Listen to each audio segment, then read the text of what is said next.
అల్పపీడన ప్రభావంతో కడప జిల్లా వ్యాప్తంగా కుండపోత వర్షాలు కురుస్తున్నాయి. భారీ వర్షాలకు వాగులు వంకలు పొంగి ప్రవహిస్తున్నాయి. లోతట్టు ప్రాంతాలు జలమయమయ్యాయి. వర్షాలకు 7 ప్రాణాలు కోల్పోగా 1700 హెక్టార్లలో పంటలకు నష్టం వాటిల్లింది. ఎడతెరిపిలేని భారీ వర్షాలకు కడప జిల్లా చిగురుటాకులా వణుకుతోంది. రాజంపేట, కోడూరు, చిట్వేలు, ఓబులవారిపల్లె మండలాల్లో భారీ వర్షాలు కురుస్తున్నాయి. కడపలో అనేక ప్రాంతాలు జలమయమయ్యాయి. ప్రధాన రహదారులు చెరువులను తలపిస్తున్నాయి. బద్వేలులో 13 సెంటీమీటర్ల వర్షపాతం నమోదైంది. ఫలితంగా తేగలేరు, ఆముదాల ఏరు ఉప్పొంగి ప్రవహిస్తున్నాయి.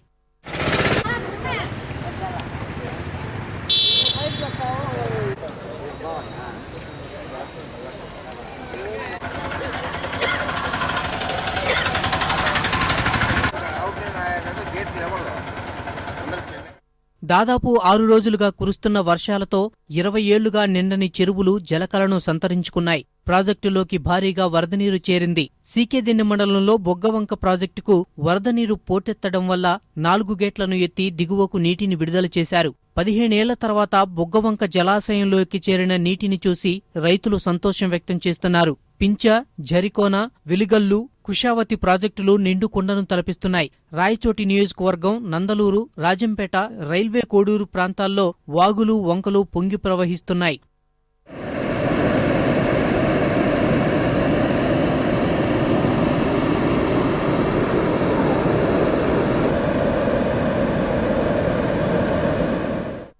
భారీ వర్షాలకు సంబేపల్లి మండలంలోని బోయపల్లిలో పాత ఇంటి గోడ కూలి 4 చిన్నారులు మరణించారు. చలిగాలులకు తాళలేక బద్వేలులో ఒకరు, గోడకూలి రైల్వే కోడూరులో మరొకరు మరణించారు. చింతకొమ్మదిన్నె మండలం నాయనోరిపల్లిలో నీటి ట్యాంకు కుప్పకూలింది. సమీప ప్రాంతంలో ఎవరూ లేకపోవడం వల్ల ప్రమాదం తప్పింది. పలుచోట్ల వంతెనలు స్వల్పంగా దెబ్బతిన్నాయి. వరద ప్రభావిత ప్రాంతాల్లో కోడూరు ఎమ్మెల్యే శ్రీనివాసులు పర్యటించారు.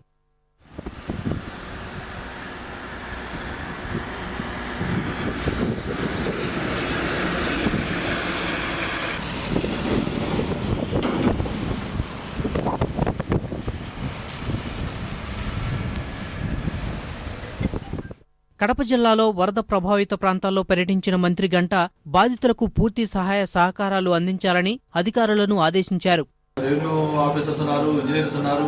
మీ అందరూ కూడా చెప్పేది ఏంటంటే ఎక్కడన్నా ఈవెంచువాలిటీ ఉంటే ఏదైనా అవసరం వస్తే మీరు లిబరల్ గా డిసిషన్ తీసుకొని ఎటువంటి డ్యామేజ్ అనుకోవడం కోసం మీరు అందరూ కూడా యాక్టివ్గా ఉండాలని కూడా మీకు కన్వే చేస్తా ఉన్నాం. ఎన్డీఆర్ఎఫ్ టీమ్స్ ఉన్నాయి. కడపకు కూడా రేపు ఏదైనా పండగ వస్తే మళ్ళీ వాళ్ళు రీచ్ కాలేదు కాబట్టి కడప సెంట్రల్ చేసుకుని ఒక 2 ఎన్డీఆర్ఎఫ్ టీమ్స్ కూడా పొజిషన్ చేయమని చెప్పి రిక్వెస్ట్ చేశాం. దానికి సీఎం గారు అంగీకరించారు. మనకు కూడా ఒక ఎన్డీఆర్ఎఫ్ టీమ్స్ 2 వచ్చి కడప పొజిషన్ తీసుకుంటాయి. భారీ వర్షాల దృష్ట్యా కలెక్టర్ కార్యాలయంలో కంట్రోల్ రూమ్ ఏర్పాటు చేసి ఎప్పటికప్పుడు పరిస్థితిని సమీక్షిస్తున్నారు.